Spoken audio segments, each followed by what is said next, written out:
It's time for WFO Radio NHRA Nitro. Here's your host, Joe Costello. What's up, everybody? Joe Costello back with you for another edition of WFO Radio NHRA Podcast live on Facebook and YouTube and Twitter and Twitch and a whole bunch of other stuff that I don't even know what it is. But we're streaming to it and we're going live. So if you're an NHRA Mellow Yellow or Lucas Oil Drag Racing Series fan, what you're going to want to do is share, retweet, start a watch party, be ready for the next little bit. We are going to have ourselves a good time entertaining ourselves with the mellow tones of NHRA's Alan Reinhart. Yes, we've got Alan from Tucson, Arizona, checking in once again, continuing the weekly conversation about NHRA drag racing. We'll take some of your comments, your thoughts. You can use the comment section. Want to tell you guys, appreciate all the positive feedback we've been getting about the Friday cocktails shows and all the good stuff we had last week. Evan Smith, Eric Lane, just great guests, a lot of fun. The live show has been very much embraced by our listeners, but most importantly to me, you are still on board with the podcast because Apple Podcasts, Spotify, those audio-only people, they are out there doing a great job. And it only happens because of a few sponsors like Total Seal Piston Rings, the leader in ring seal technology. Think about this. You're a DIY racer. You've spent a bunch of money on, let's call it a supercharger, intake manifold, cylinder heads, etc., and you're going to skimp out on the piston rings. Don't do it. That'd be a big mistake. Total Seal is offering 20% off for DIY racers, which is great. Go to TotalSeal.com. And Keith Jones is your guy. Tell him you heard about it on WFO Radio. Also, Samtech.edu. Can't wait to see some factory stock showdown cars go down the racetrack. Samtech, start your education at full speed. The next generation of machinists, engine builders, Motorsport EFI tuners, they do it all at samtech.edu. They're doing distance learning, but the Massengill family has got it all. Everybody's working through this, but where are you going to be in 5 years? You don't want to let this blip on the radar, whatever we want to call it, hold you back. So go to samtech.edu. Marvin Rodak, the coffee. I had coffee in the studio and I moved it out. Oh, bummer. He's roasting coffee, fresh per your order right now. Give him a call. Go to rodaxcoffeeandgrills.com. Hot sauces and spice rubs, everything good. If you're a coffee file, you're going to want to get on board with Marvin. Next level stuff. What can I say? Marvin Rodak, rodaxcoffeeandgrills.com. And, of course, Frank Hawley's Drag Racing School, the Dragster Adventure. Your bucket list item for when this is all over. You driving a dragster, 130 miles per hour. They go all around the country. It's the plan. Or maybe you want to get your license. Maybe you want to get a top alcohol funny car license. Who knows? Maybe you want to train to become a champion race car driver. Bottom line is it all starts at Frank Hawley's Drag Racing School. FrankHawley.com. Also, Magic Dry US, the official organic absorbent of the NHRA, sponsor of Scott Palmer, helping us out for a long time. Big thanks to Scott. He was our Friday Cocktails guest a couple of weeks ago. This week, we have got just the most amazing Friday Cocktails event going on, I'll tell you, after our guest who joins us now all the way from Tucson, Arizona. And he's out there, the voice of the NHRA, not the face. Now you know why. That's your joke, not me. What's up, Alan? How are you doing? Hey, Joe. Great to be back. Great to see you on Tuesday. Did you catch my shop tour last week? Yeah, no. I saw the preview of the shop tour. What I did see was your tech bit with the Pistons, though. That was my Alan Reinhart viewing. I said, whoa, what is this? And I've always heard of that 5-inch Pro Stock motorcycle piston that you have on your desk, and you got to use it as an example. And so the shop tour, I'm going to watch that as soon as we're done here today. I'm excited. I wanted to promote it with genuine energy, and I'm excited to go watch it. And now that's happened, and we're all going to watch it. Where can I see that, by the way? NHRA.com. Just like that. Now, we could play it. We could watch it together, but I'm not going to do that because that would rob NHRA of all those views for your content. We want people clicking on that content individually over and over again, and then maybe next week we can watch it, and if I have a question for you. But it's good that you're doing stuff. The Piston stuff was good. I like that you're involved. You're doing stuff. Well, Nikki reached out to me, and she's trying to keep some stuff going for social media. So I was relatively limited in what I've got here in the shop that I can use, but I was able to find a couple of things, and I got a couple more things on the front burner. I actually spoke to Eddie Krawick this week, and he said, hey, if you're going to do pro stock 2-cylinder versus Pro Stock 8-cylinder. Why don't you do Pro Stock Suzuki versus Pro Stock Harley? I'll send you a Piston. So look for that.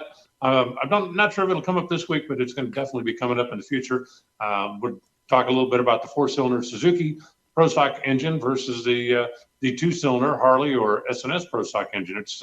It's vastly different. I think it's kind of interesting, and if you're a gearhead, I think you'll like it. And I'm interested also, and as time has gone by, I've become a fan of the Pro Stock motorcycles. And from what I understand, this was to be a big year for the Suzukis in that they were going to be allowed some stuff that they didn't have access to in the past. But of course, we're doing this right now. Well, the 4-valve cylinder head is out there right now. There have actually been a couple of guys that have been doing some track testing. Even though you're not allowed to have a large group, there are some tracks that have been open for testing. If there's, one team or two teams that are out there and they keep their social distancing stuff going. So some guys have been running some stuff, and, it hasn't all been sitting around twiddling thumbs. There definitely been some guys working on trying to be better when we do get back to racing. Well, exactly. And you would imagine that drag racers are having a very difficult time with this, sitting around. The person that wants to be involved in drag racing, I always say it's like the type of person who wants to cause themselves problems on the weekend to solve, to relax. What kind of problem can I solve? And so they're really challenged at this. The ones that have access to a track, a facility, some way to test the dynos, this is how they deal with the crisis. They work. They are not working. They are doing what they love in the time they have available. So I do expect everyone's going to be a little bit better when we get back. Yeah, I think you're right. A lot of the big shops, the nitro shops, especially around Indianapolis, are shut down. They're kind of at a secure at home order right now. But there are a few of the Pro Stock guys I know. The Summit guys, KB down in North Carolina is working. It was interesting, I thought, the other day that the governor of North Carolina said that racing is an essential business. He said there's no reason that those people have to stay home as long as, you do what you got to do. You do your social distancing. You can't have 5 guys all crawling over the same car at one time. But just be smart. You can go to work, and there are a lot of guys that are doing that. So, it's been said many times in the past that the real racing takes place in the shop. We just go to the racetrack to prove who's been doing the work in the shop. And they've all been doing it right now, I promise you. If racing is not an essential business in North Carolina, I don't know what is. That's as big as it gets with all the shops they've got down there. NASCAR country, of course, Xfinity, trucks. And, they've even got a Formula One shop down there, plenty of drag racing. So that is good. As this weekly conversation goes by, I feel last week I was like, this week I feel it happening, Alan. I feel us getting closer and seeing the way things are starting to reopen, like Texas is starting to reopen, North Florida is starting to reopen. We just got Miami-Dade County, which we're one of the relative hot spots. They're going to reopen parks and boat ramps with limited access. They're ramping up. I feel like what I am seeing is encouraging, that it's responsible at very least. Like at Texas, restaurants can have 25% capacity. That's how you got to do it, step by step. Yeah, I'm all for that. When I was down in Daytona after Gainesville was canceled and before everything got closed down, and went to Giuseppe's Pizza down there. The guy that owns it is a longtime friend and a drag racer. And at the time, they had started a program where they had every other table shut down. If you come in with a family of 4, well, there's no reason for those people to be 6 feet apart. They've been in the same car. They live in the same house. They're, those people are sequestering together, so to speak, but you don't want them putting in groups. So he was shutting down every other table. So at that point, he was still open, but there was still a gap between, my group would be at this table and your group would be at least 6 feet or 8 feet away at, 2 tables over. So I think, we're just going to have to be smart about it. As far as when we get back to racing, we're still looking at that first week of June. NHRA did push back the Lucas Oil events that they were hoping to run in May, just as some of the states aren't open yet. Some of the stuff is not in place, but still have 1st of June on my calendar and still have a plane ticket to get down there. And, fingers crossed. I guess we'll have to wait and see. NASCAR's hoping to be back in business before then. They're going to try to do it without fans. So, obviously we'll see how that goes. And then, At this point, I don't think nobody knows exactly, and there's no roadmap. We've never been through this before, so we're kind of figuring out as we go. And what we do, what is it, directionally correct? This Yes. has been a tough situation, but I think we all feel that we're moving to where we want to be. And that's it. We're like, when exactly will we get there? It's like when you go on the trip to Disney with the kids and they're in the back. Are we there yet? Are we there yet? That's what it feels like. I'm the kid in the back. Like, are we there yet? Are we there yet? We're not there yet, but we're going to get there. Look out the window and enjoy it. And before you know it, we will be there. But it's typical racer mentality. You want everything to be quicker, faster, quicker, faster, quicker, faster. How many times at the top end of the racetrack has somebody run a track record, run a personal best? You go, hey, greatest run you've ever made. The guy says, yeah, it felt like it was a little lazy out there in the middle. And you go, come on, man. Yeah. Racers just want everything to happen as fast as possible. And there's not going to be any way to rush this. But I do feel like you said, like we're getting closer. And I think once we get started, man, look out, because everybody's going to be very well prepared, and everybody is absolutely ready to go. That's why I got to get those fence posts installed. See, when I was pressure cleaning the fence, which you're all up on this story, so I can share this with you. Boy, it looks great, Alan, but I have uncovered the fact that my fence posts have eroded by like 60, 70%.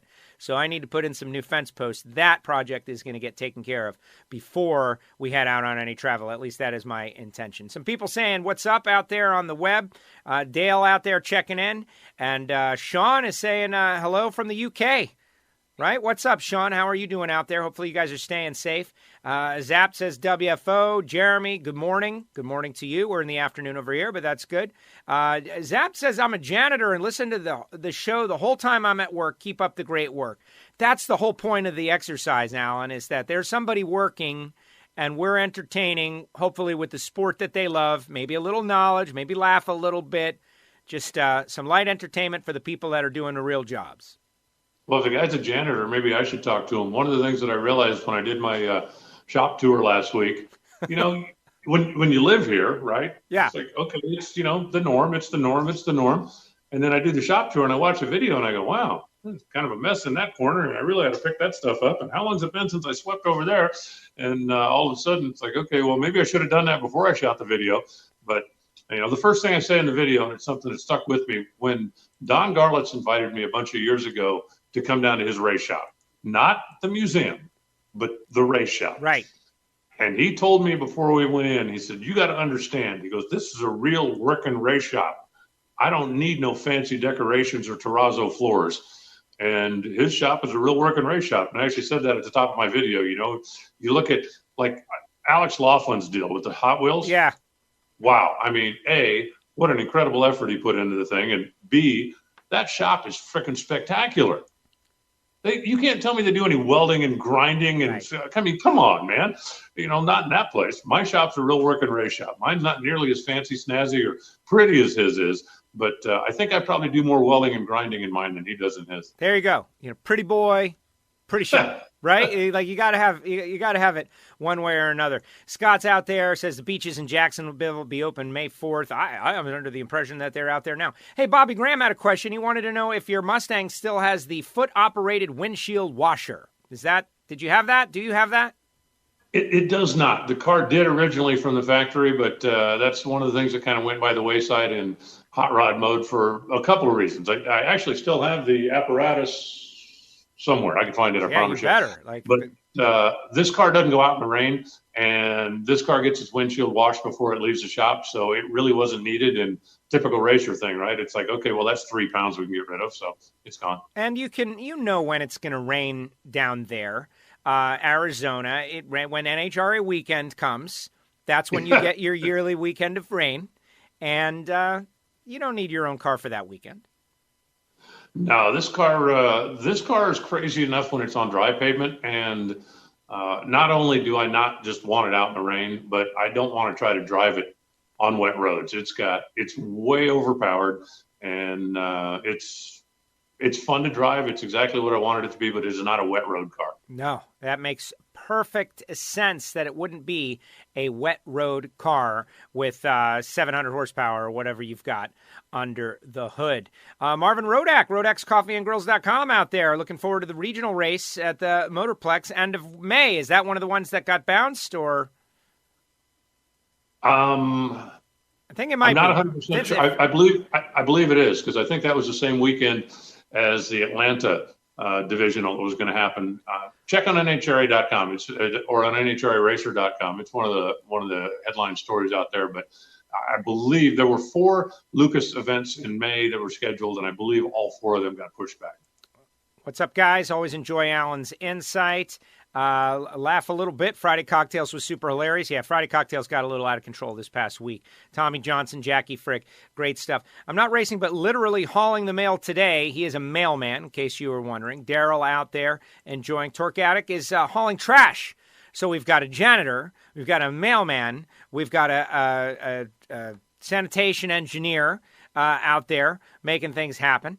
And we've got a good base of people out there. So let's talk a little bit about some of those process that are going on right now in these race shops. Like, yes, race, distancing, social distancing, all of that. We were talking Formula One on our Ignition show. Formula One says they're coming back July 4th weekend in Austria, and they're planning to run between 15 and 18 races. And so we started to talk about Ferrari, like, excitedly, what? Wow, do you think Ferrari's going to be able to keep up with Mercedes? And then wait. Ferrari and Maranello is in the epicenter of the crisis. What are they doing? Turns out they've converted their development to breathing machines and valves for ventilators, et cetera, and so on. So you always have to second guess about what you're thinking. But they are going to be back July 3rd through 5th here in the States, where you can be racing. What are some of the things you might be working on, Alan? Is it the organizational part? Everybody's got that. The shop is clean and organized. We talked to Hop Singh Eric Lane on Thursday, and he said that they organized the shop. They moved everything around. They got everything right. They've worked on superchargers. They got a partnership with Don Schumacher Racing now. Don is letting them go over there and do, blower dyno testing, that kind of stuff. Felt good about that. So if you've got the time and the effort, where do you focus it if you want to get ahead, in your opinion? Well, I mean, one of the things that you just talked about, superchargers are huge. Obviously, the more air you can get more efficiently into the engine, the better. And if you can pick up a little something there, and that's the reason that so many of the big teams now are making their own superchargers. And it's a reason that, the billet superchargers have come into vogue and some of the other things. I think there's also a lot of stuff going on in the clutch department. I think a lot of guys burning up discs on clutch dynos and going through trying to build just the perfect pack. If you've ever seen a clutch inventory of a big race shop, I mean, we're talking 1,000 clutch discs, and you run them either 5 or 6 at a time, and they're not all identical. So trying to pick just exactly which are the best 6 for this pack, which are the best, you're trying to put together the best recipe all the time, and having the extra time to do that gives you time to focus a little bit more on that. And I think that, they'll be better prepared when they get back. But that's, details. It's all about the details. And when you've got this much time to go over the details, then you're just going to be that much better when you get back on track. That makes sense. In terms of competition, we already know there's no countdown. We already know some races are going to be 2-day events. It's going to fundamentally... 2 days for the Mellow Yellow Series. Yes, 2 days for the Mellow Yellow Series. There will still be Lucas cars running on Friday. And that'll be just the way they kick things off. But the Mellow Yellow cars will run just on Saturday. I'm glad you clarified that, because it was mentioned last week, and it's good news because it's 3 days of racing if you're a drag racing fan, which we are. But I don't know that was super clear. So I'm glad that you pointed that out, because it really doesn't change if you wanted to go to an event the way you would go if you're a hardcore person who goes to all days. It just changes when the Mellow Yellow Series is going to run. And it makes perfect sense. These teams, that's a side of it that I don't know that we've considered. You've got a sponsor. The sponsor expects X at the start of the series or the start of the season. And all of a sudden this happens. From what I'm hearing, at least Eric told us last week that Snap-on has been tremendous with Cruz and that team. But it's a delicate situation, right? All of a sudden, everything is different.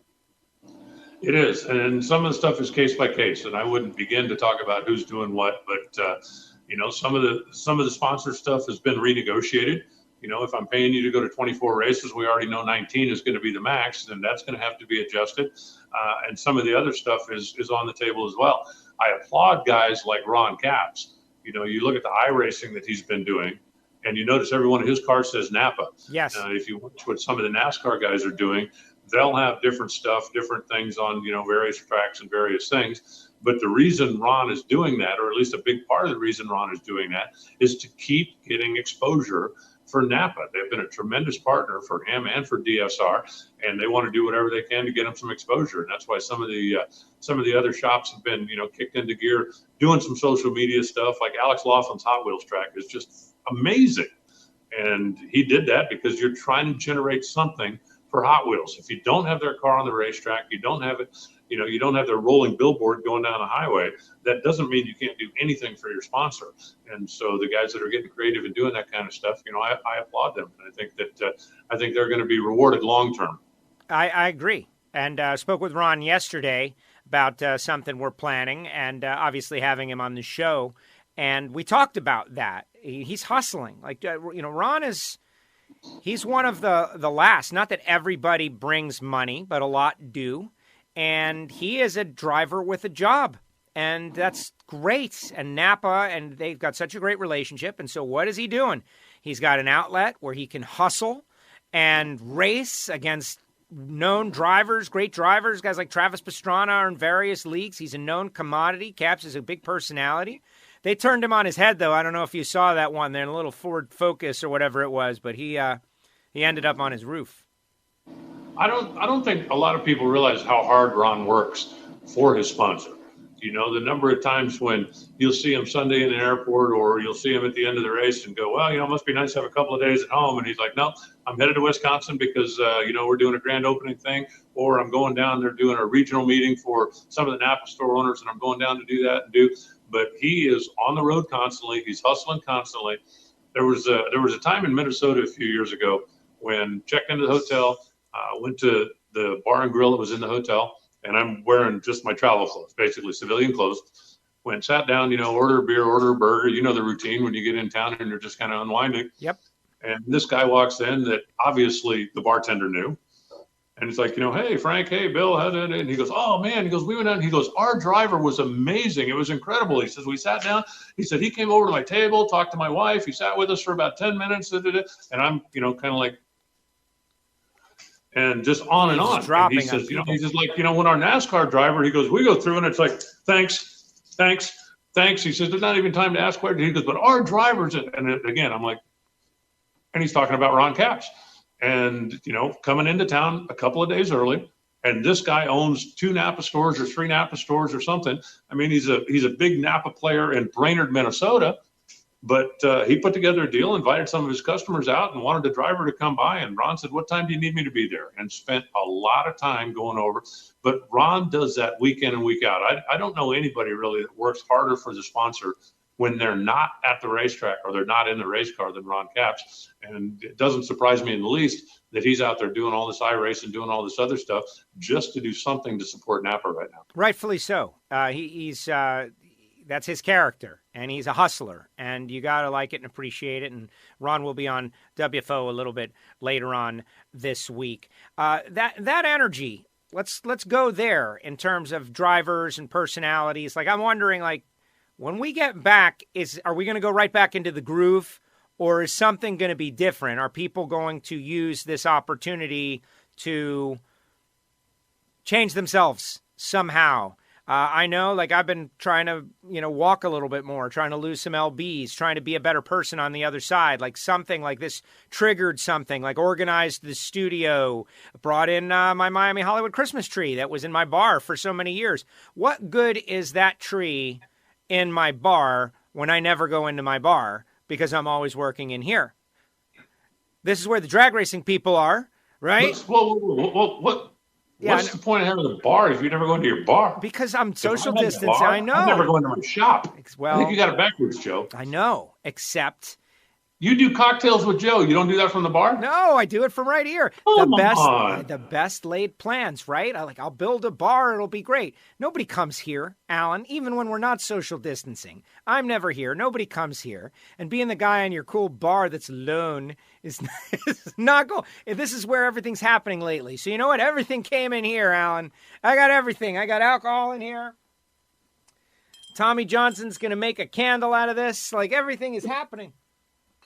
It's all happening in the studio. So I'm using the opportunity as best as I can because it's rare that you get off the treadmill. So imagine you're some racers out there, people, personalities, drivers. For the past couple of years, maybe you're thinking, man, I want to grow my fan base, or I don't understand why I'm not as popular as I could be, or imagine your thought process there. What can be done with this break to come back and be a little different, a little bit better? Well, obviously it's giving everybody a chance of time to, kind of think and reassess and do that. I think that, one of the things that happens over time is you get, you mentioned treadmill. I think that's a great term for it. You get to the point where it's like, okay, every week, here we go again. Okay, here we go again. What town is it this week? I got to do a meet and greet. We've got a fan event. We've got to do, and you just kind of get into the old, okay, it's just the same old thing. And I've seen people over the years, and I'm certainly not going to call anybody out by name, but I'm sure you've seen it as well, that they just kind of lose their enthusiasm. It turns out to be just another thing, or just another, autograph session, or just another fan event, and it's, something that they got to do either contractually or whatever. And it's just, and they kind of lose their enthusiasm for it. And I think a situation like this will give a whole lot of people time to sit back and go, what I get to do for a living is pretty cool. And maybe I'd take more of that. I've had people more times than I can count over the years ask me why I'm wasting so much energy on Thursday morning or Friday morning when I'm on the microphone and there's 12 people in the grandstands. And the reason is because there's 12 people in the grandstands, and they deserve to be entertained and to be informed and I try to remind myself, and I've known people over the years, whether it's comedians, whether it's musicians, whether it's, people that live on the road, a band goes out on tour and they might do 30 shows in 45 days. For them, it's like just another show, right? Okay, what song do we sing next? What do we got to do? It's just, but for the guy that's sitting in the audience, it's his one. It's his one.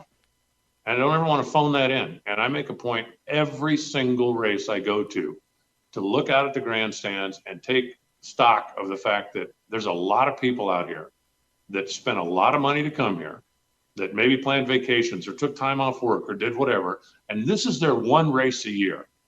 And I don't want them to think I'm phoning it in. And that's why whether it's 8 o'clock in the morning or whether it's, 8 o'clock at night, I try to be upbeat. I try to be enthusiastic. I try to, because I got a great job. And I never forget that I have a really great job. And I want to make sure that guy, that this is his one race a year, feels like he was informed, he was entertained, and he saw a good show. Now, I will grant you, if you go back and listen to the tape of the stock eliminator final at Indy, that wasn't my most energetic moment, but I had also been at the track for 18 hours. Wait a second. I have that on tape. In fact, that's one of my best social media videos. Everybody wants to go viral with a video. Maybe we should change that. Viral is a bad word now. But that's the K-Stock heads up final round. I got that on tape. You did great. That was great. It was perfect for the moment. I listen to myself and think I sounded like I was half asleep. No, but it's good. But I mean, a heads up final in stock at Indy is awesome, even if it is midnight. And I tried to do the best that I could with it. But I think that a few drivers right now are sitting back going,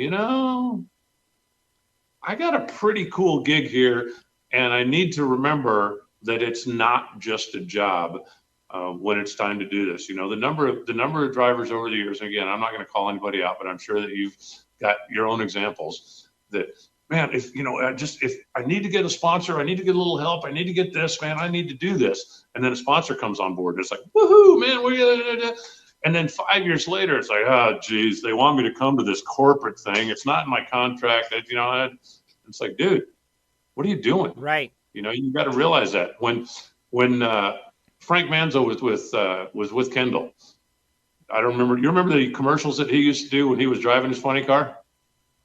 He'd go to the dry cleaner, pick up his stuff, and he'd go, and he was driving the funny car. Right. It was really kind of an interesting. I'm sure you can find it someplace. But Kendall called him and said, hey, we'd like to have you bring your car down, do the stuff. We want to do some commercials. We want to do some stuff. When can you do it? And Frank said, well, this week is good or this time is good. And the guy said, okay, great. You're going to have to be there a couple of days. What's it going to cost? And Frank said, what?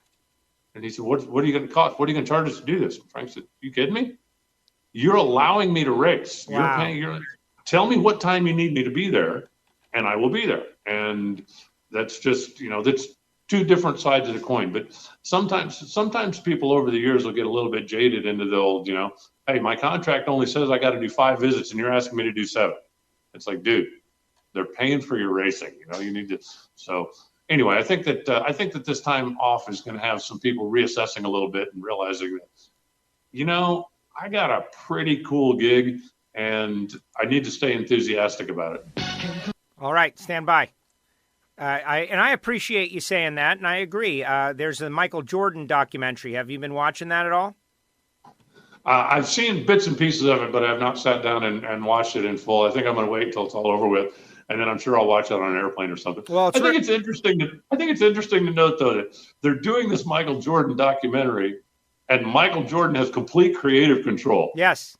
Oh, he's owned the footage. I get that you want to do a documentary, but come on, man. We're even lucky to be seeing it, right? Because he was just sitting on it all this time, and yeah. And I was rooting hard for your Phoenix Suns. I'm assuming you're a Phoenix Suns fan. You were rooting for them when they played against the Bulls in the finals. But anyway, let's watch the Frank Manzo Kendall Oil commercial. See what we got right here, and let's see if this is it.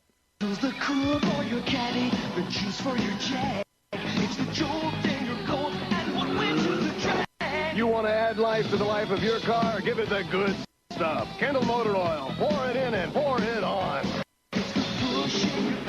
No, it's not quite what I think we're thinking. Maybe.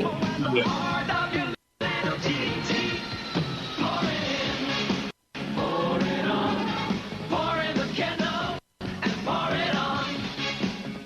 See if you can find the one where he goes to the dry cleaner. All kinds of illegal activity happening in that in that commercial. It's like, do not try this at home. Just any oil. Kind of stuff. Just any oil. I don't know if that's right. But the problem with Kendall is that now if you type in Kendall, the only thing that comes up is Kendall Jenner. There's thousands and thousands of posts. But my reference to Michael Jordan was because he... there's a lot of interviews in between, right? They'll show something that happened and then he'll answer a question about it or whatever. But they talked about exactly what you just said, that there's a person in the stands on the road somewhere who has never seen Michael Jordan play. And this is their first and maybe only time. What are they going to get? He talks about this workload disparity now. There's a lot of players in the NBA, players in all sports that, they don't want to go 3 nights in a row. They want off nights built in to recharge, all of that stuff. And Jordan is against that because you get one chance to make an impression to a person paying to see you, and you're going to what? You're going to phone it in, ride the pine, go in for limited minutes. And I thought it was really great to hear him because if nothing else, he's one of the greatest competitors we've ever seen, whether you like him or you don't. He's one of the greatest competitors we've ever seen, to talk about that. He also goes heavily in depth into sportsmanship when the Pistons walked off the court and didn't shake hands after the game was over and just kind of stormed off with 7 seconds to go. And he, you could see him. He's an old guy now. He's got a glass of scotch next to him during the whole thing.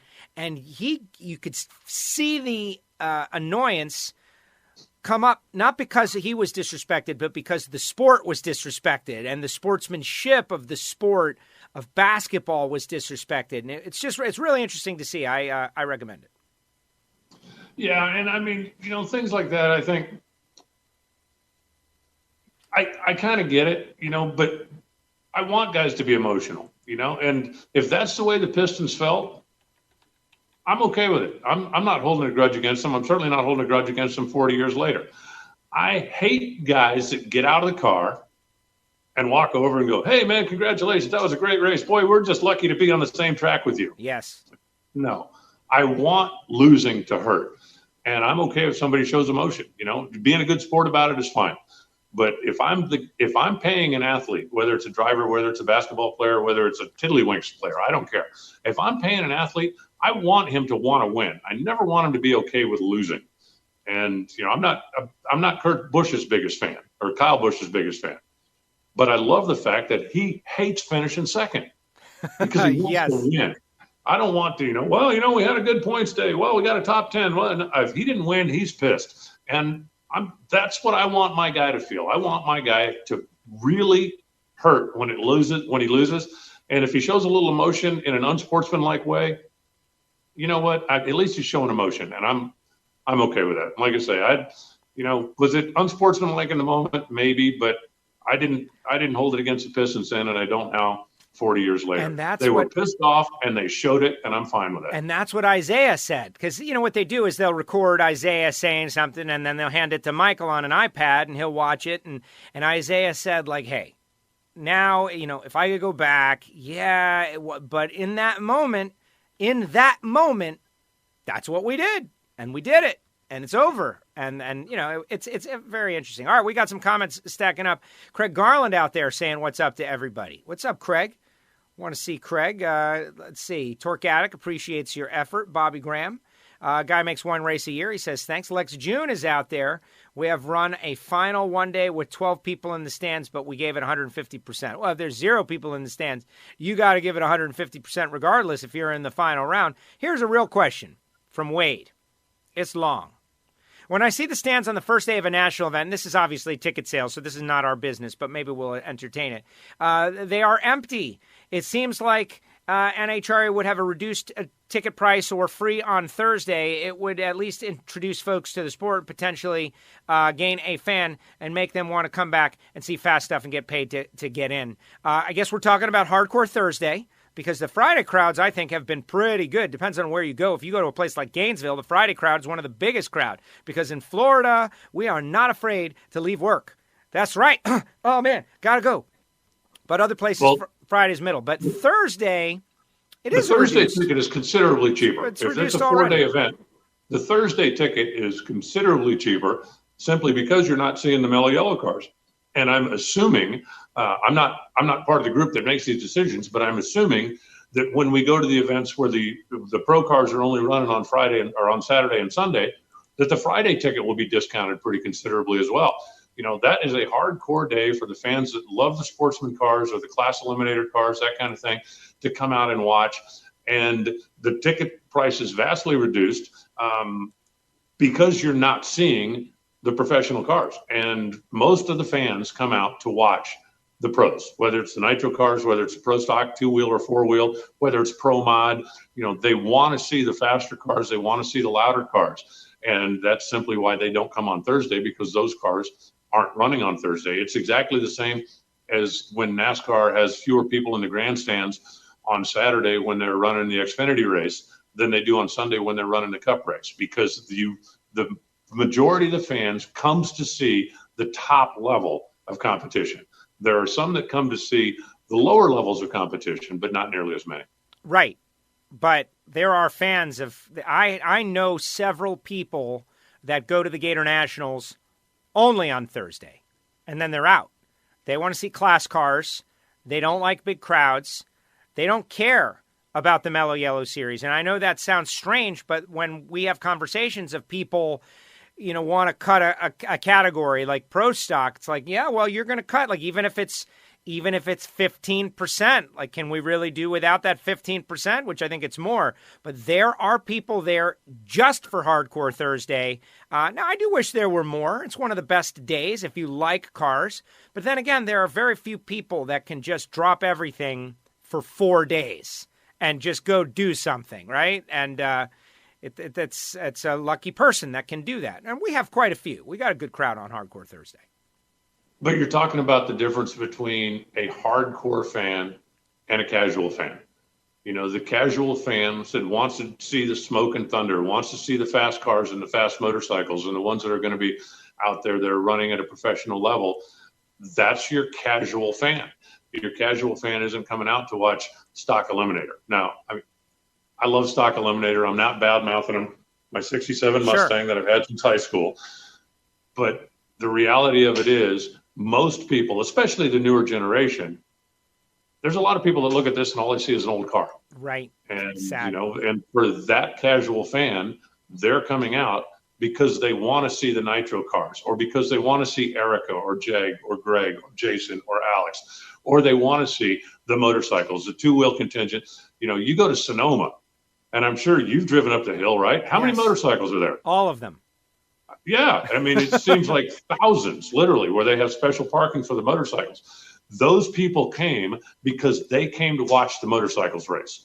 And they probably don't care about much else. They came to watch the motorcycles race. And that's why they're not coming on Thursday, because they don't run the motorcycles on Thursday. Obviously, in Sonoma is a 3-day event, so that comes out. But the Thursday ticket in every instance is considerably cheaper if you're buying your tickets one day at a time. And if you buy the full event pass, basically, if you add up the 3 single days for Friday, Saturday, and Sunday, your Thursday ticket's free. Yeah, and I wonder if that's going to be one of the things that changes is the perspective on the sport. The glass is half full, the glass is half empty debate that we've had for the last 10 years. I really felt like the past few years have been great racing, fun personalities, and a very worthwhile event to go to and pay to. I know that the people that are working behind the scenes are like hustling and trying very hard to put on a show for everybody, kind of what you just described. But at the same time, I'll encounter some people that'll be like, oh my God, this is so great. We love it. We're never going to miss one. We're always going to come. Thank you so much. And then you'll go on the Facebook or you'll see a comment that's like, it's not what it used to be, whatever. I'm really hoping when we get back, people are just going to appreciate what they've got as opposed to micro picking at various little things that happen that maybe aren't up to a personal standard. I'm hoping when we get back, everybody's going to be a nice person, Alan, is what I'm hoping. You think? The reality of it is it's not what it used to be. And I think everybody that looks back with their rose-colored glasses, and say, oh, we used to have 80 fuelers come to San Fernando on Thursday. Okay. You're not going to get that anymore.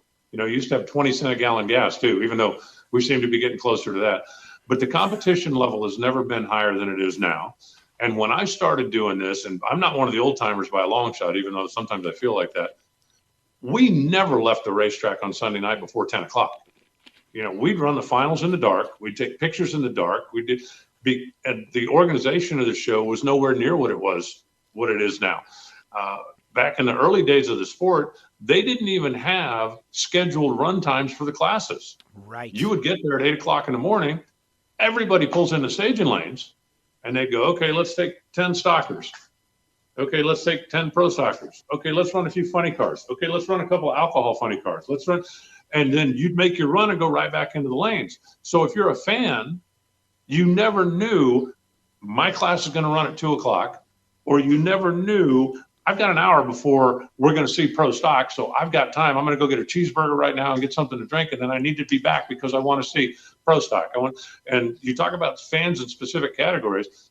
How much? I mean, you could almost hear the yell in Arizona when they announced originally Pro Mod was going to Brainerd. Yeah. The fans up there have been begging for Pro Mod for years, and the place is full anyway, right? The campgrounds are full of it, but I think it's going to be even more so this year, and they're so excited about because there's so many fans that want to see the Pro Mods, and that's something that we can offer that other sports can't. Is it's kind of a menu. You don't necessarily get everything every week, but NHRA has started rotating some of the classes around and moving them to tracks, so tracks that have never seen Pro Mod before now get a chance. The motorcycles going up to Seattle.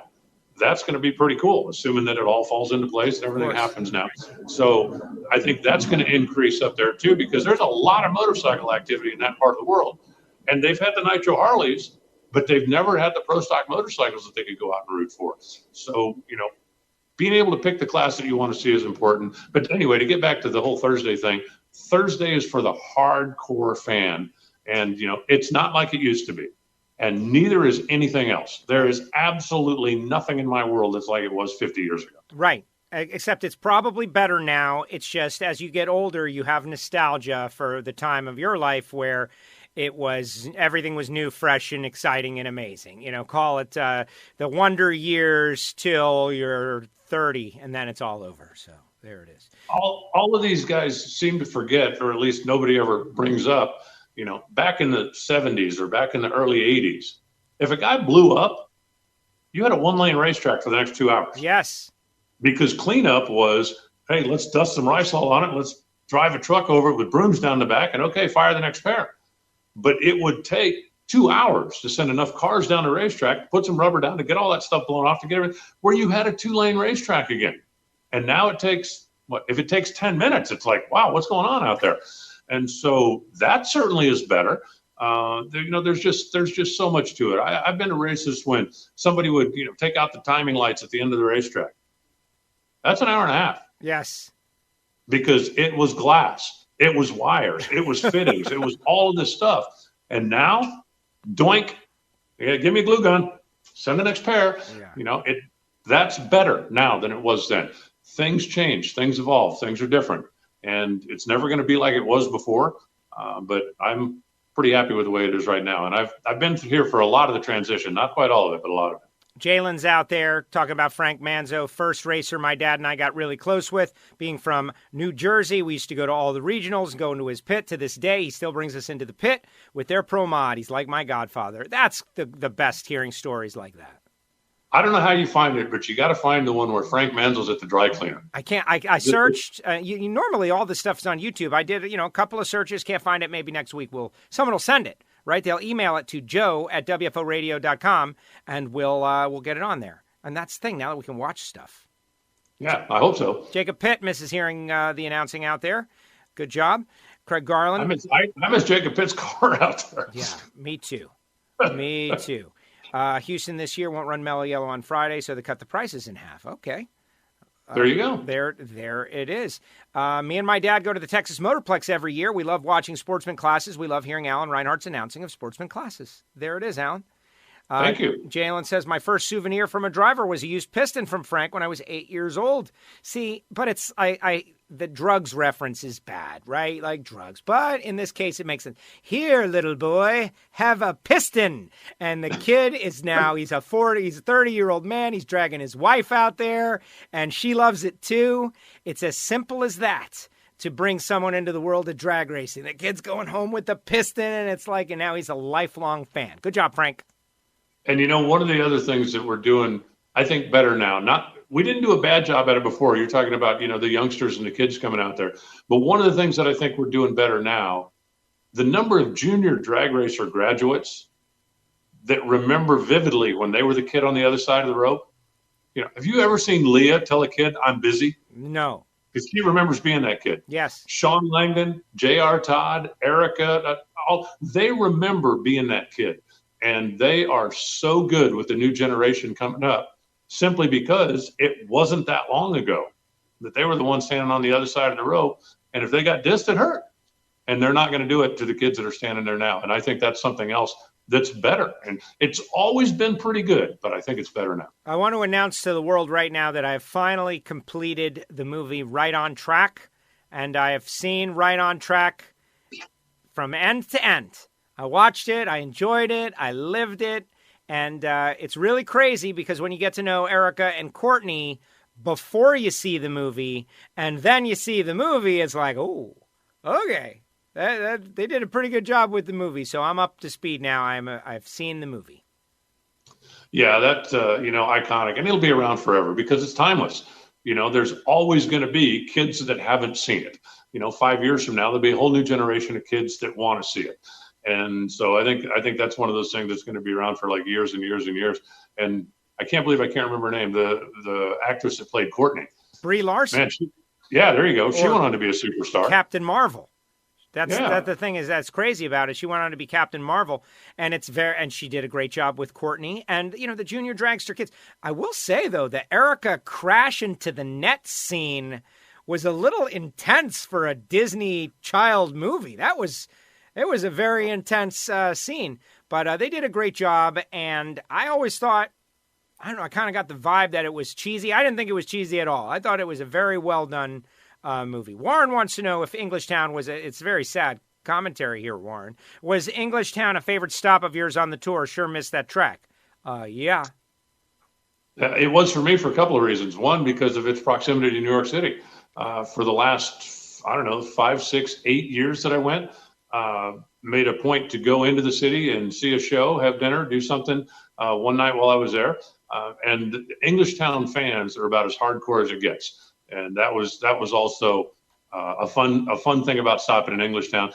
There was also the perk of Englishtown having the morning and evening curfews. Yes. So you never had to get up at 4 a.m. to beat the traffic because you couldn't start racing until 10 anyway. And, you never had to worry about being there until midnight because we had to be out of there on time. But I loved going to English. I mean, the Louis Bloom Lounge. Yeah, that was okay. So there's one thing that I don't miss exactly, but it was generally good. The curfew, that was it. It took me a couple of years to like figure out like, why is this so relaxed and wonderful? I can walk around and talk to racers, and they're like finding me and giving me information, and everybody's got all this time. Like, what's going on? It's like this curfew. We can't start till a certain time, and so everybody is just ready. It was a great experience. I would go into Yankee Stadium would be my move, and yeah, very sad. Very sad. Walt says it was a bucket list track you never made it to. Sorry, Walt. It's a bit of a bummer. This guy wants to know about the old audio cast. Why can't we get that back for you guys in the tower on Thursday? I'm under the impression that that's available on NHRA.tv. Yeah, it is on Thursday on NHRA.tv. Audio's there. Cameras come up, of course, on Friday, but the audio's there on Thursday. Yeah, the audio it's it now. Why isn't it free and available to everyone? Well, the answer is NHRA.tv is a very great product that the most hardcore fans should absolutely have, and it's worth getting on board with that NHRA Platinum membership. And I know I'm shilling for it pretty hard right now because if you're a fan of drag racing, it just makes sense to get the dragster, to get everything, the discounted ticket, and the NHRA.tv. The product is unrivaled, and the people who get it pretty much agree on that. I think so, yeah. And I think that, the beauty of it is if you don't want to go all in for the year, you can buy it race by race. Right. If you sit down and go, geez, there's only going to be 5 weekends a year when I'm really going to be able to dedicate time to this, you can just buy those races if you want to and watch on an as-need basis. But now that's been big, especially with, the advent of instantaneous communication now, right? Yes.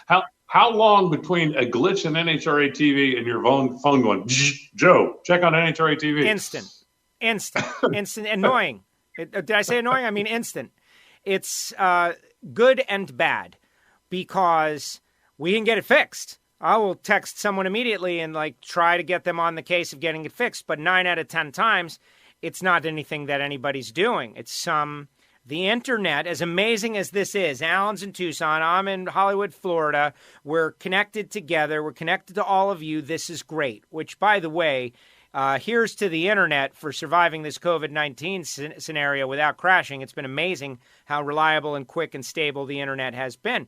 But in the locations that we are, sometimes there's something like a wire that got chewed by a rat that you didn't even realize that was between the tower and the line, and they have to track that down. But I would say it's up over, I'm going to just guess, 90% of the time. But boy, when it goes down, man, people get mad. Well, and when it does go down, we've got people that jump right on it and try to get it back as soon as possible. Sometimes it's things that are just completely beyond our control. Sometimes you said it is a racetrack issue or problem, and we get after it. But, you talk about high tech. You know what my high-tech phone stand is? What's that?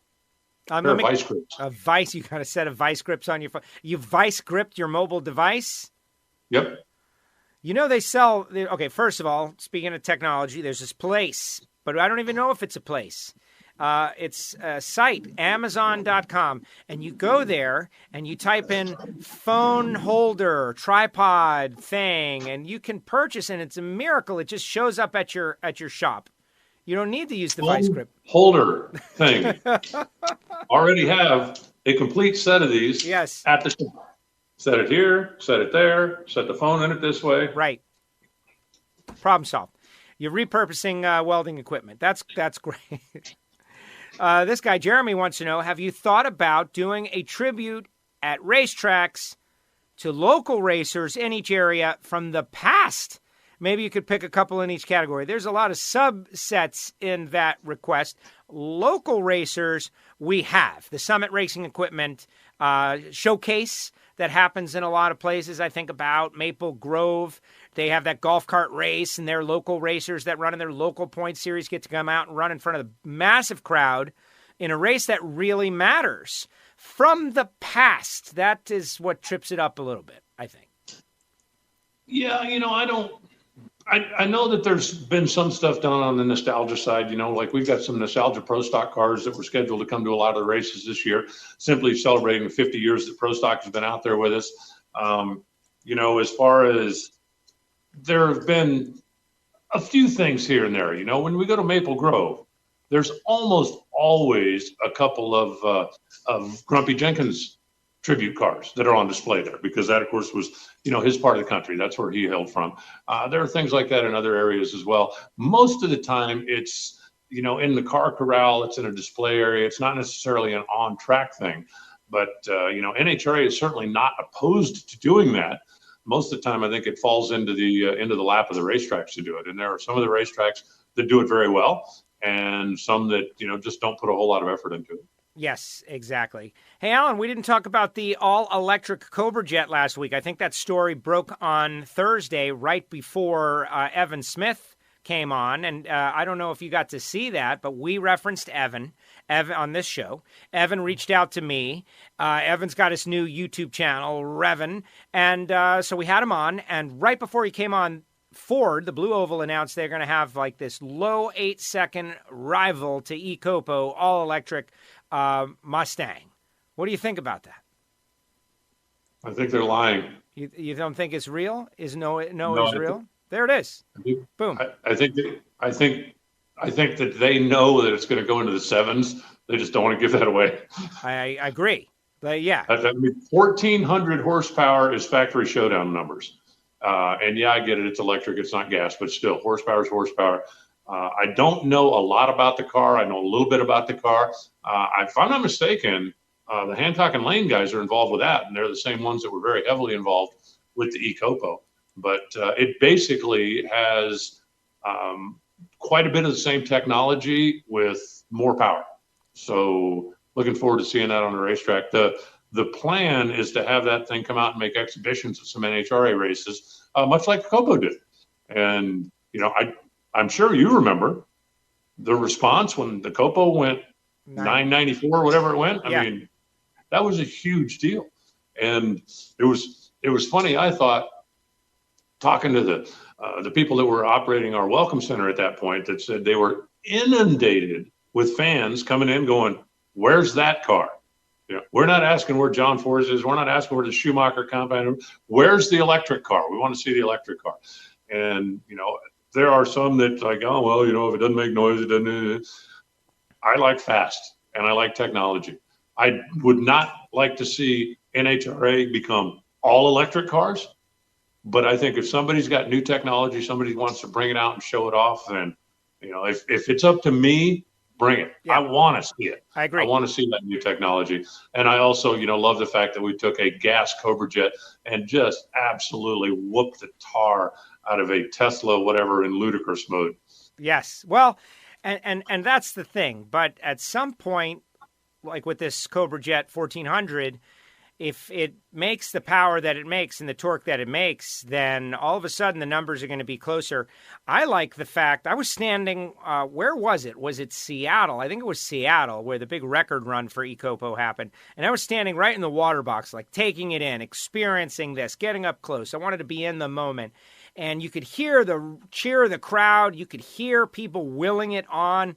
And as much as we love hearing an engine, it was different to hear people reacting to the cars that went down the racetrack. So, I don't know, I would love to find a spot in Comp Eliminator for these cars so that they could actually race. And, they're going to win, they're going to lose. You got to adjust the index, figure out what works for them. But let them be something other than just a oddity somewhere. I think that would be kind of neat. I wouldn't be opposed to that, but there needs to be more than one of them. Yeah.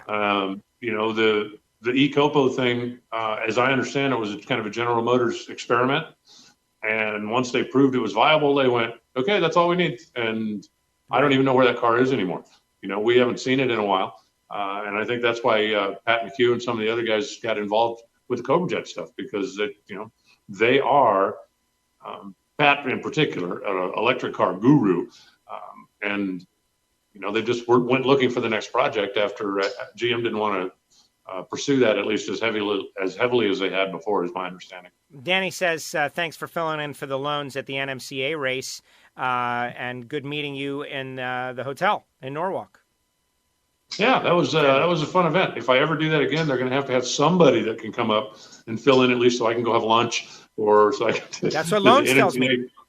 They kind of chain you to the counter and leave you alone, and apparently they do the same thing for Loans. But no, it was fun. It's, A, going to Norwalk is never a bad thing, and B, it's fun for me to get out and see some of the stuff that's not NHRA stuff. Some of the guys that run different classes, different things that I don't get to see on a regular basis. They have a category in the NMCA. I don't know how familiar you are with it, Joe. It's called FAST, F-A-S-T, factory appearing street tire. Okay. And these things roll around the corner, and I mean with rally wheels on them, and run like 10s or 11s, or they're amazing. And I mean, they look like they are ready to go to the car show, and it's an amazing category. But that's something that we don't have in NHRA. That is just a really neat thing. And that's why drag racing's got so many. If you're a drag racing fan and you live in, just because we're talking about Norwalk, let's just take that for an example. Okay. You live in Cleveland, you live in Norwalk, you live in that neighborhood, and you go, yeah, I love drag racing. I go watching NHRA, every year. Like, do you ever go watch anything else? Because you should. Bill Bader is a guy that utilizes his racetrack for a lot of different things and has a lot of different organizations come up there and a lot of different shows. And yeah, okay, you're not going to see 330 mile an hour nitro cars if you go to the NMCA, but you're going to see some pretty cool cars when you go to the NMCA. One of the other things they do, their true street category, they go on a 30-mile drive. Okay. Yes. Escorted. You go the 30 on a miles. 30-mile drive. That's long. Throughout the roads. When you come back to the racetrack, you pull into the staging lanes and you make 3 runs. And I mean, down the track, up the return road, down the track, up. You're not allowed to get out. You're not allowed to set your tires. You're not allowed to take time to cool off. Wow. This is a true streetcar category. And you watch some of those things run 7s and just go, whoa, that's pretty cool. But anyway, there's a lot of other racing out there. If you've got a racetrack in your backyard and you come out every year to support NHRA, bless you. Thank you. We're grateful to have you. But keep your eyes open, because there may be something else going on out there that you'll find very entertaining. My track here in Tucson, we don't have an NHRA national event. That doesn't mean there's not activity out there. When they run the duct tape races and when the roadkill guys come to town, and they've had the Street Outlaws come in here a time or two, and they've put on just amazingly entertaining shows. Brian and Freiberger have been down here. They did the Hoopty Challenge a time or two. Yes. Which is riotously funny and very entertaining. It's not 300 miles an hour, but man, is it a fun day at the racetrack. So, if you've got a racetrack in your neighborhood, support them, even when NHRA is not in town. I don't know how we got on that tangent, but. Well, no, it makes perfect sense, because drag racing as a hobby, it requires, I got this tree back here. When our track went away, a lot of shops went away, a lot of businesses went away, a lot of things went away that were related to it. And you need more than one event to support that ecosystem. That is your local machine shop, engine builder. They want to do high performance stuff. You need racers, right? And so even if you're not NHRA drag racing, as long as you're drag racing or bracket racing, or you're going out there for test and tune, your Hot Rod Sundays or whatever, that's what keeps it alive, that consistent presence. And if Super Chevy were coming to town or NMCA were coming to town, go out there, be a part of it, try to figure it out. I like that idea of the true fast. That actually sounds kind of cool. And so Denny has informed us of what the situation was, that you were not expecting a roommate, but you got a roommate. That's hysterical. Loans didn't tell you, like, hey, by the way, you're going to have a roommate? That's great. I had that happen to me once. It's great. No, you get to meet new people. It was nice meeting him. He was a great roommate. I hope I was a good roommate back. But no, it's always fun to get out and meet other people, especially people that have a passion.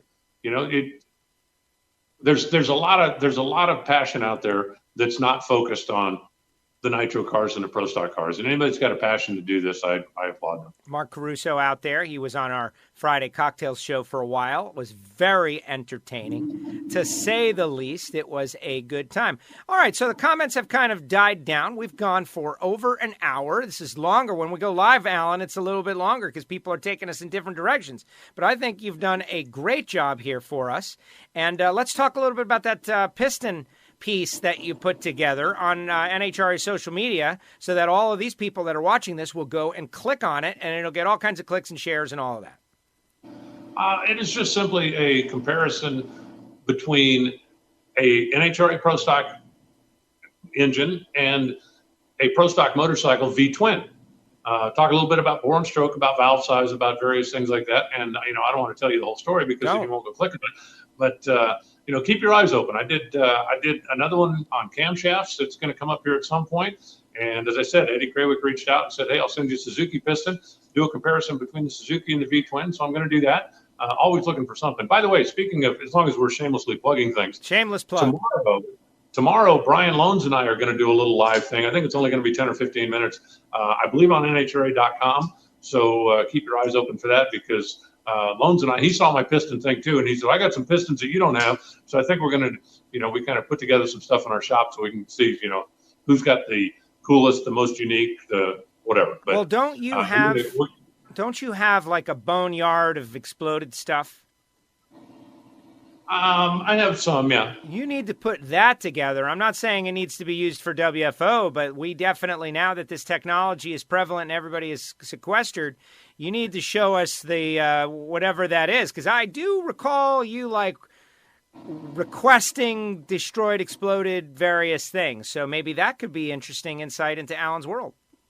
I've actually got I've got a pretty interesting museum here because I have obviously a lot of gearhead friends, but what happens in the nitro world and even in the alcohol world and stuff is so much different from what happens, for a guy who's got a bracket race car or a class car that comes out and races, and being able to show them some of this stuff is pretty interesting. But I've got like a top fuel crankshaft. I got a 2-piece manifold. I actually have a prototype top alcohol head from Alan Johnson, one that has never been bolted to anything. And, I could probably show it, but I couldn't let anybody come over here with a micrometer and go over it. But no, I've got some interesting stuff. Yeah. And I'm kind of proud of my collection because I'm going to build a cackle motor at some point. This would have been a great time to do it. The problem is there's nobody working that I can call and go, okay, look, the next time you've got a block that's just going to be cycled out. I don't care if it's got a patch in the side or if it's got whatever, but everything's got a life cycle. And you get to a point where you go, okay, this thing's made this many runs and we're not going to put it down the track anymore. It's going to go in a show car or it's going to get recycled for scrap. Set that thing off to the side because I want it. And, I don't know if I'm going to build a Del Worsham blender or not, but I would like to put together a cackle motor. I like that. All right. And since we've done it 3 weeks in a row, before we let you go, your T-shirt, the Reinhart T-shirt is now a thing. What do we got this week? I actually came a little closer to home this week. This is a Loper Speed Shop. And Johnny Loper's been in business in Phoenix for 50 or 60 years. And it was on the top of the pile this week, so I grabbed it. And Loper Speed, to my knowledge, still open, still in business, and still doing stuff. When I was a kid going out to the old Tucson Dragway here, every once in a while they'd have the Arizona Pro Gas cars come into town. And at that time, Pro Gas basically was what Pro Stock was then. I mean, we're talking big block, we're talking 4-speed, and Johnny Loper had a 427 Camaro, and there was a guy named Clyde Edwards that had a Hemi. It was either Cuda or Challenger. I don't know, as a kid.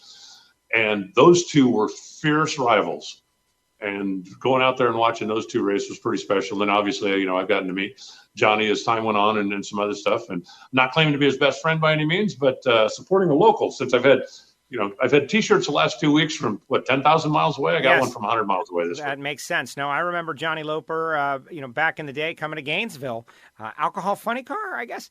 But again, I was a kid. Good times, Alan. Great job. And I really appreciate you coming on the show. He is at NHRA Reinhart. Go find him on Twitter.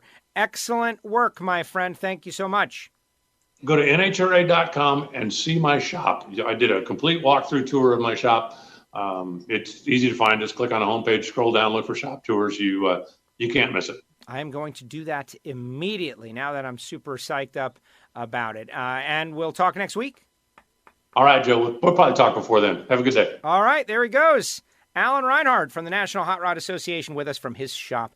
Now, before you all go, this has been a great show. The archive is located. I'm going to tell you how to get some of these WFO radio stickers. We actually give them out, but during this whole coronavirus COVID-19 scenario, I didn't really feel comfortable with people just like sending me mail. But now, as part of the big return to normalcy, I'm going to tell you how to get some of these WFO radio stickers for free, but you got to spend some money. No, you got to put a couple stamps on an envelope. That's it. I just filled out a bunch. I went to the post office box. So what you're going to do is send a self-addressed stamped envelope, and you're going to put that in another envelope that you send to me. Do you know how that works? That way, I open your envelope and find the one that's addressed to yourself, and I just stick the stickers in there, seal it up, and send it back. That way, I don't have any busy work. And I don't have to pay for the stamps because I'm already giving you the stickers, and it seems to be really great because I filled up like 10, 15 envelopes this morning in 10 to 15 minutes, and they're already in the mail on the way back. Now, I hadn't done that for a long time because of the whole situation. Like, I didn't want to go to the post office, but as now we're returning to normality a little bit, as best as we can, I think it's time to get you guys some WFO radio stickers. And so here's the address coming at you real soon. I will have it up on the screen later on in the week, and I need you to stick around to tell you all the great stuff we've got coming on later this week. But first of all, here's the address: Castello Media /WFO stickers, P.O. Box 848-353, Pembroke Pines, Florida 33084. I'm going to give that again in a second, but you take an address to yourself, put some stamps on it, put it in another envelope, seal the envelope, put a stamp on it, send it to this address: WFO stickers /Castello Media, P.O. Box 848-353, Pembroke Pines, Florida 33084. And typically 2 stamps, I can put in 4 stickers and whatever else I got sitting around. Because, like I've got some other stickers. Like, look at this cool Marvin Rodak sticker that I've got sitting around. I'm trying to figure out where to put this bad boy, right? I can just hold it up on the screen. Like, I can't do it because everything's backwards. But you get the point. And I'll load you up, and then you can rep WFO from wherever you are. Any other comments out there before we get going? Torque Addict says, thanks, fellas. Thank you. Appreciate you taking a little time from your job. We won't tell anybody. Colton was out there, did a little dirt track racing Saturday from Ardmore, Oklahoma. See you soon, Joe. See you later, Colton. Thank you very much for weighing in. Marvin Rodak out there. He's got his whole deal. He's on the Facebook. Way to go, Marvin. And speaking of Marvin, for you people out there, you know that we've got sponsors on this show. And Marvin is one of them. And Marvin has done such a great job for us over the years. Hot sauces, spice rubs, gourmet coffee, roasted fresh per your order. You definitely want to go to RodaxCoffeeandGrills.com and see what they've got. Give them a call, 817-924-6821. Marvin has been tremendous to us. Also want to mention Steve Brenwald, who does all our artwork and creates these cool WFO radio logos, etc., has been very helpful to us. Also, Frank Hawley's Drag Racing School. Talking about Frank Atlanta Hawley because they've been so helpful over the years. We've been going for 10 years. They've been a sponsor of ours since for like 8. Just steady Eddie with us. We really appreciate them. Make your plans to go on the Dragster adventure when we get back. Total Seal Piston Rings. We've got a new Hidden Horsepower episode with legendary engine builder, 9-time engine master John Kazi. Will be on the next episode of Hidden Horsepower. So go to Apple Podcasts, Spotify, SoundCloud, and start the subscription. It is free to Hidden Horsepower. But really, it is all to educate you about how important piston rings are. And if you're a DIY racer, go get yourself 20% off on your next set of rings. Samtech.edu, the School of Automotive Machinists and Technology. Start your education at full speed. We've got a podcast for them, too, called Factory Stock Podcast, about the factory stock showdown cars. An electric Cobra Jet. Could it hang with the showdown cars? Imagine if it did. Imagine if it did. But really, it's about the next generation of engine builders and machinists and motorsport EFI tuners. They've got an Associate of Applied Science degree, samtech.edu, been around for a long, long time, and they are all racers in that family. And, of course, MagicDryUS.com, doing a great job. Scott Palmer, been very, very helpful Those are the sponsors who make it all possible. Of course, I'm WFO Joe, and we encourage you to subscribe to the podcast. There's new ignition in the archive. We talked in depth about the Beastie Boys documentary that is out on Apple. Talked about the Michael Jordan show, which is The Last Dance on ESPN. And, of course, Matt Kenseth and Ryan Newman and everybody that's returning, plus a little Formula One and NHRA Drag Racing. Want to remind, the YouTube channel is starting to awaken. If you're watching on YouTube, commenting on YouTube, here's the thing about the YouTube channel. It lied dormant for a long time, so it atrophied. But now it is awakening, and a lot of people are watching on YouTube. We've got like 500 subscribers on there. Subscribe, click the bell. Subscribe, click the bell. That way you never miss a show. And finally, WFO Radio T-shirt. Why doesn't Alan have a WFO Radio T-shirt? You know whose fault that is? It's my fault. It looks like this, and you can definitely get it at nitrofishracing.com. In fact, go there right now and order the WFO Radio T-shirt. What's cool about this is it's our 10th anniversary T-shirt, and there's a 78 Trans Am, which is my personal race car, and that is supposed to be a likeness of me. The first version was very ugly. And I was like, guys, I can't. I'm ugly enough as it is. I can't, like warts on my face and everything. And so we tuned it up a little bit, but rock your WFO Radio 10th anniversary T-shirt, and supposedly coming soon, get this, the WFO Radio mask. Are you kidding me? It is coming soon, so they say. And I made a joke when I was doing the emceeing of the Garlits International Drag Racing Hall of Fame deal, right before the Gator Nationals, the Thursday before the Gators, after Hardcore Thursday. Went over there, had a great time. It was a bummer because Big's brother Ed was, who has since passed away, at the very end of life, and so there was. There were some moments that were heavy there, and obviously everybody who came there to make it was effort. You had to take a risk to go because the whole COVID thing was real, and we were just finding out how real it was. But I made a joke about sponsor masks were going to become a thing, and sure enough, they are becoming a thing. It's becoming reality, folks. Now, if you're looking for something else to watch in our WFO Radio archive on all of these channels, you can find the Friday Cocktail Show. We had Jackie Frick, and we had Tommy Johnson Jr., and then Mark Caruso, and JT, and Courtney Enders, and everybody just jumped in the show, Camry Caruso, and people got tore up, and it was so much fun. Friday Cocktails is probably becoming the runaway hit of the live streaming era of WFO Radio, which brings me to the promotion of this week's edition. Yes, we are trying to continuously evolve the program with new and wonderful things. This guy says he's got his WFO T-shirt still in the bag, just waiting. No, you're not helping me at all by waiting with that thing in the bag. Is this my dad? My dad always buys shirts and leaves them in the bag. And he's got like these most amazing Joe Amato shirts and stuff from the 80s, and they're all in the bag. If you buy a WFO Radio shirt, you got to wear it. You're not helping me if you're not wearing it. Just saying. Bobby Graham going back to work. Deacon Hawk is out there. All right, here's what's up for Friday Cocktails. I don't like to pre-promote too often because sometimes things fall through. But when you're doing live shows, you got to do it. So here it is. This Friday Cocktails will be a special edition of Friday Cocktails. It's going to be Wine Night with Ron Tobler and Ron Capps. And for those that know or are in the know, you've seen bits. Tobler and Capps become very tight over the years. And on Saturday night after Q4, Tobler does Wine Night. And a group of people kind of come in and come out and they enjoy vino.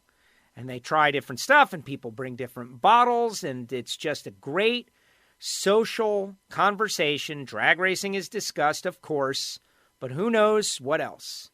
And so we've already got a confirmation from the Rons, Tobler, and Capps. Friday, 4 p.m. Eastern Time will be Wine Night. And we are going to have a rotation of guests pop through. Tobler has agreed to this, but doesn't really fully understand all that is going to happen. So I will invite you. I'm inviting you now to be ready. YouTube, Twitter, Twitch, our Facebook page, our Facebook group. Be ready. Set an alarm. Do it on your phone right now. Friday, 4 o'clock. Do not miss it. we are going to have a lot of fun enjoying each other's company and really talking about one of the great careers in all of drag racing, talking about Ron Tobler, a multi-time champ, worked with Shirley, worked with Cruz, had big moments, had down moments, was on the other side of the run, which we're not going to bring that up, but is also, a West Coast hip-hop connoisseur, so many great things, plus Caps has got all the iRacing that's going on, so it's going to be an all-Napa Friday Cocktails special edition wine night with Ron and Ron. It's going to be our own WFO version of the Ron and Ron show. All right, everybody, that is going to do it. Be sure to get your WFO radio stickers and be sure to stay logged in and tuned in to WFO Radio. There's an Ignition show waiting for you right now. Thursday, we're going to be back on the air 4 p.m. Eastern Time. I have no idea who, honestly. I got no guest.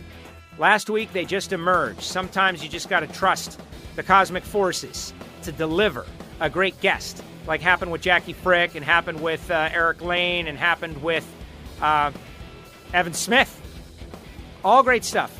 The audio is in the archive. Remember, Apple Podcasts, Spotify, SoundCloud. We would love for you to rate us and write a review. Sign up to everything we've got and support everything we've got, because that's what we do. That's what everybody is. We're influencers now. But really, someday, I can't wait to get back to the racetrack and do what we do best. My name's Joe Costello, at WFO Joe on Twitter and Instagram. We did try streaming to Instagram in Milwaukee. The form factor is not correct. Again, you can follow us on all these channels. The podcast is audio only, but really I'm an audio only guy, as you can probably tell. But we're having fun during this time. Great show, love the format. This person has not signed in to StreamYard. If you see the streaming software we're using and you want to use it yourself, let me know. I'll send you the link. And they'll give me they kick back. They wet the beak a little bit. So if you inquire about that. And general emails, joe@wforadio.com. Send me an email. I do that too. You don't have to just send a self-addressed stamped envelope. You can send me an actual email. And we'll put that address up on the screen on a later show. And I'm just happy to be sending out stickers once again, because that means we're getting back to normal. All right, everybody, that's going to do it. I really appreciate you. Thank you so much. And we'll see you next time, right here on WFO Radio. This is WFO Radio.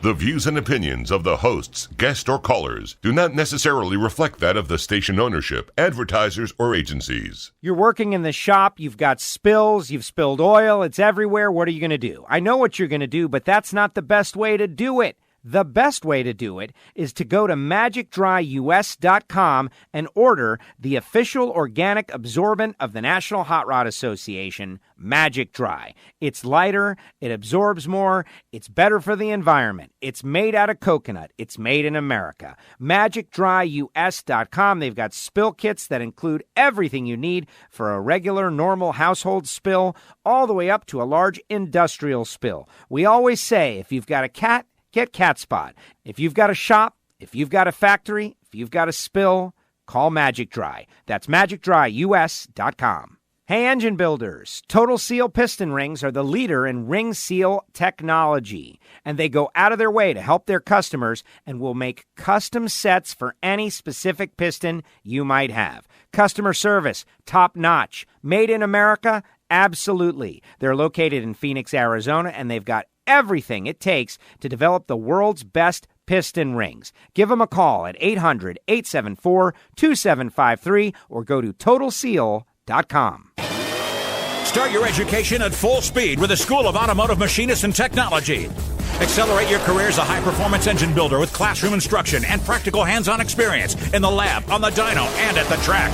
In addition to the blockhead and CNC programs, SAM now offers motorsport, EFI tuning, and an Associates of Applied Science degree. And SAM is a military-friendly school, approved to train veterans and other eligible persons under the GI Bill. Start your education at full speed. Go to samtech.edu today. WFO Radio is brought to you in part by Extreme Velocity 3 Drag Racing. Download for your mobile device. Win your way on the show. WFO. Attention adrenaline junkies, Frank Hawley's Dragster Adventure is calling you. Rides available for the 2020 season. Go to frankhawley.com. They're coming to a track near you. It makes a great gift, whether it be licensing for super comp, super gas, all the way up to top alcohol. They can do it. But if you're a drag racing fan and you've always imagined what it might be like to drive a dragster, to accelerate 0 to 60 in 3 seconds and run 10s in the quarter mile, give them a call. 866-480-7223, frankhawley.com, the Dragster Adventure, and tell them you heard it on WFO. We're talking gourmet coffee, we're talking hot sauces, we're talking spice rubs, we're talking everything good at RodakCoffeeandGrills.com. Marvin Rodak, been doing it since the 70s, figured out that life is better with great coffee, and oh, he's so right. 817-924-6821. Call Marvin. He'll roast up some coffee fresh for you. Throw in some hot sauce, some spice rub, and you will be loving it. Hit him up, RodakCoffeeandGrills.com. Hey, WFO Universe. Want something for free? Send a self-addressed stamped envelope with plenty of postage, and we'll load it up with free WFO stickers. That's right, I said free. Send your envelope, care of Castello Media /WFO stickers to P.O. Box 848-353, Pembroke Pines, Florida 33084. Do it